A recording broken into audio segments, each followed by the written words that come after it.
En la Biblia se dice que no se debe cometer adulterio. Pero el Señor Jesucristo dijo así: si alguien mira a una mujer, si la mira con lujuria, esta persona en su corazón ya ha cometido adulterio con ella. Entonces, según esto, todo el mundo ha cometido adulterio. Pero, ¿cómo puede el ser humano lograrlo? En el Antiguo Testamento se dice: no cometerás adulterio, refiriéndose a que uno no puede tener con otra persona que no sea su propio cónyuge relaciones sexuales. A esto se le llama adulterio. Pero el Señor dijo: si los ojos de alguien miran a una mujer con lujuria, ya ha cometido adulterio con ella. Si es así, todos han cometido adulterio. Todos han pecado. Entonces, ¿qué clase de persona no comete pecado? Resulta que el pecado proviene del espíritu. Proviene del espíritu del hombre.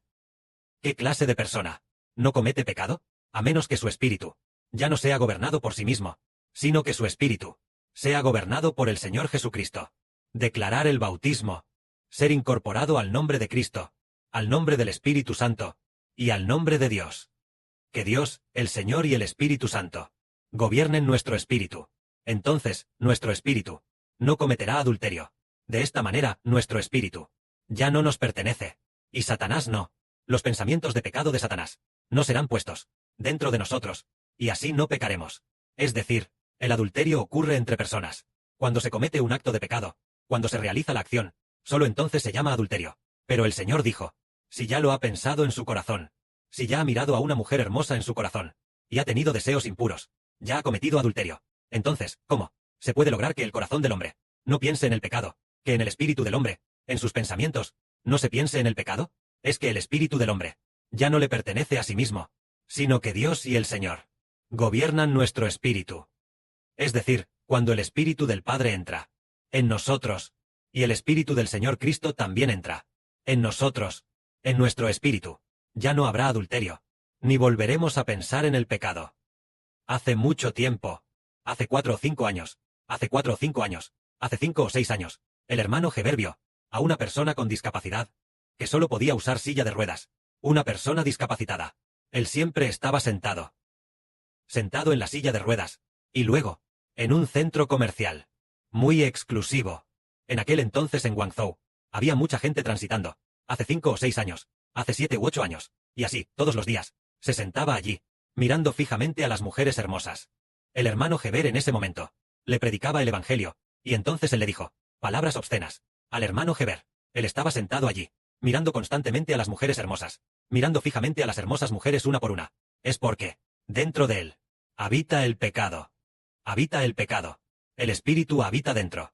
Entonces los ojos de la persona se quedan mirando, fijándose en esto, para satisfacer los deseos del pecado. Se queda mirando a las mujeres hermosas. Pero hoy Heber dice que si una persona cree en el Señor Jesús, después de ser bautizada, solo necesita tener en el nombre del Señor Jesucristo fe. Entonces Heber dice que será más que vencedor. Más que vencedor significa que, en cuanto al control sobre el pecado, él es más que vencedor. Ha vencido al pecado. Y no solo lo ha vencido, sino que es más que vencedor. Es decir, lo ha vencido con gran facilidad, y ya no es controlado por el pecado. Esto es porque los que siguen al Señor, los que creen en el Señor, la oscuridad ya no puede entrar. Por ejemplo, esa persona de la que el hermano Heber hablaba hace un momento. ¿Por qué razón? Hace que se siente allí todo el día, mirando a mujeres hermosas, mirándolas todo el día. Al principio, cuando el hermano Heber lo conoció, sentía que su cabello no estaba tan blanco. Después de unos años, su cabello se volvió blanco, pero seguía sentado allí mirando, todos los días igual. Es precisamente porque el pecado en su interior lo controlaba, llevándolo a cometer actos pecaminosos. Es el pecado en su interior, que ya lo ha controlado. Pero nosotros, este grupo de hijos, las personas redimidas, el pecado ya no tiene oportunidad de controlarnos, porque todos pertenecemos bajo la autoridad de Cristo. El Espíritu del Señor Cristo y el poderoso Espíritu Santo de Dios nos han protegido, de modo que el plan de Satanás de hacernos pecar en nuestro corazón, este pensamiento, tampoco puede entrar. Al igual que el hermano Heber ahora, de vez en cuando recuerda el pasado, cuando antes no creía en el Señor, o cuando su fe aún no era firme. A menudo pasaban por su mente los actos pecaminosos que el hermano Heber solía cometer. Y entonces, a menudo pasaban por su mente esos actos pecaminosos, intentando tentar al hermano Heber a pecar, intentando tentar el cuerpo del hermano Heber a hacer cosas pecaminosas. Pero ahora, estas cosas, estos pensamientos, del pecado, esta idea que pasaba por la mente, ha desaparecido por completo. No queda ni el más mínimo rastro. Ya no se puede encontrar. Es decir, incluso, ya no se puede encontrar aquellas imágenes pornográficas del pasado, o lo que pasaba por la mente, de cometer actos pecaminosos con alguna mujer hermosa. Toda clase de conductas ya no están. Ya no se pueden encontrar. Incluso al intentar pensar en ellas, ni siquiera se pueden recordar. Ya no existen. Simplemente ya no se pueden encontrar. ¿Por qué razones? Porque por el poder del nombre del Señor Jesucristo somos puestos bajo el nombre del Señor. Así, la autoridad del Señor ya ha protegido el cerebro de Heber. ¿Por qué razón antes?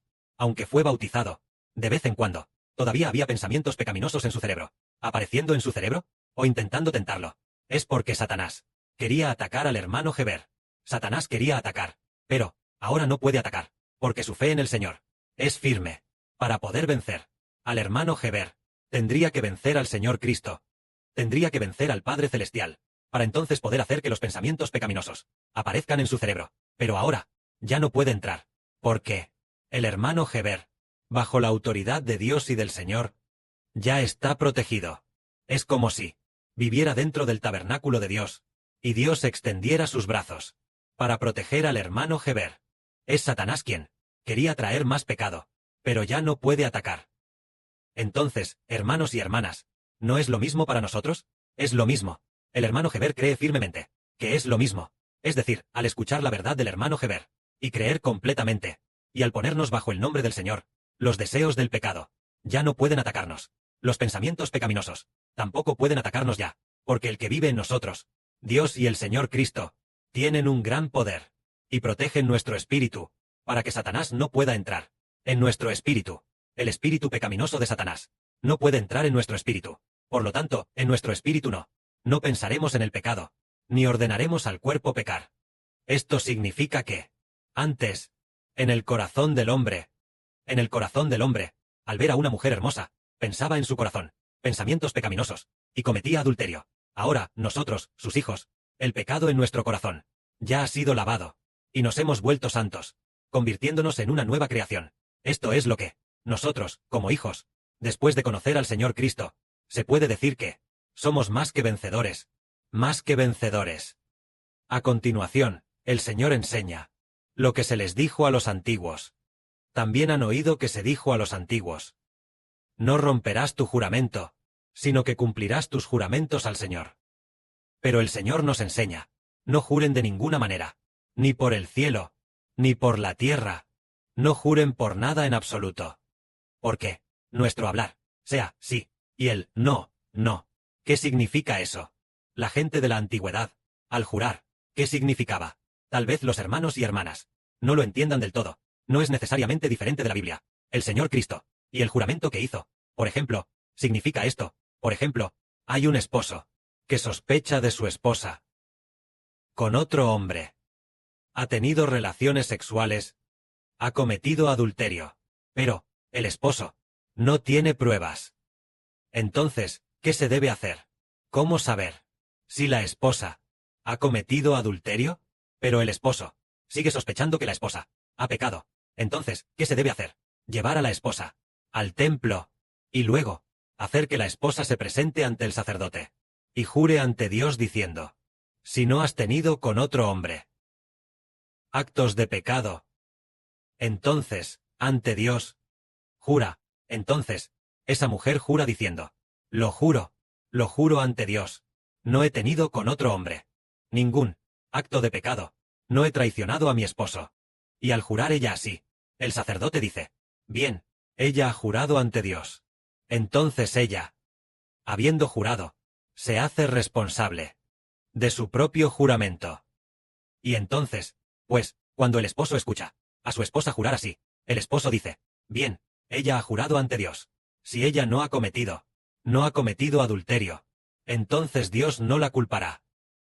Si ella cometió adulterio, y ante Dios hizo un falso juramento, entonces Dios mismo le pedirá cuentas por su pecado. Esto es lo que significa jurar. Jurar significa que, en todo lo que hagamos, debemos decir sí, si es sí, y no, si es no. Si robamos algo, pero alguien sospecha que esta persona robó algo, pero el dueño de la propiedad no encuentra pruebas de que esta persona le robó, pero ante la sospecha hay que llevar a esta persona ante el templo. Si robó, que lo admita. Si no robó, debe jurar ante Dios, diciendo: juro que no he robado los bienes de mi hermano vecino.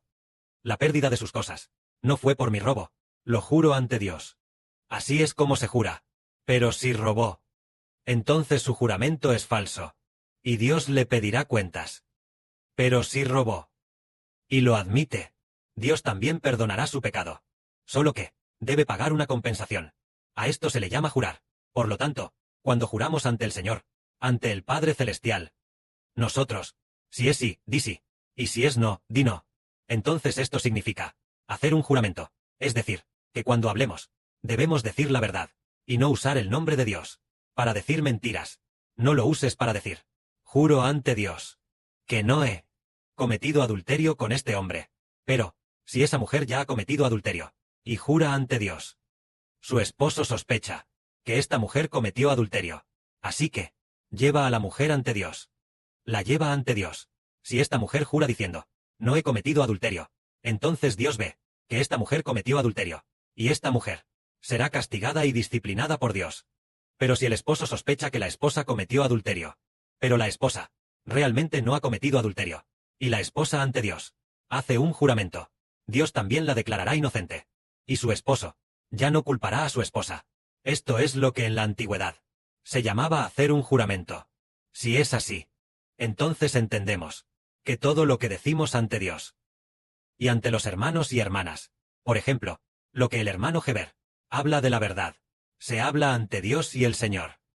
Y lo que se habla, dirá mentiras, ¿para engañar a los hermanos y hermanas? No, porque si dice mentiras, no está engañando a los hombres, sino a Dios y al Señor.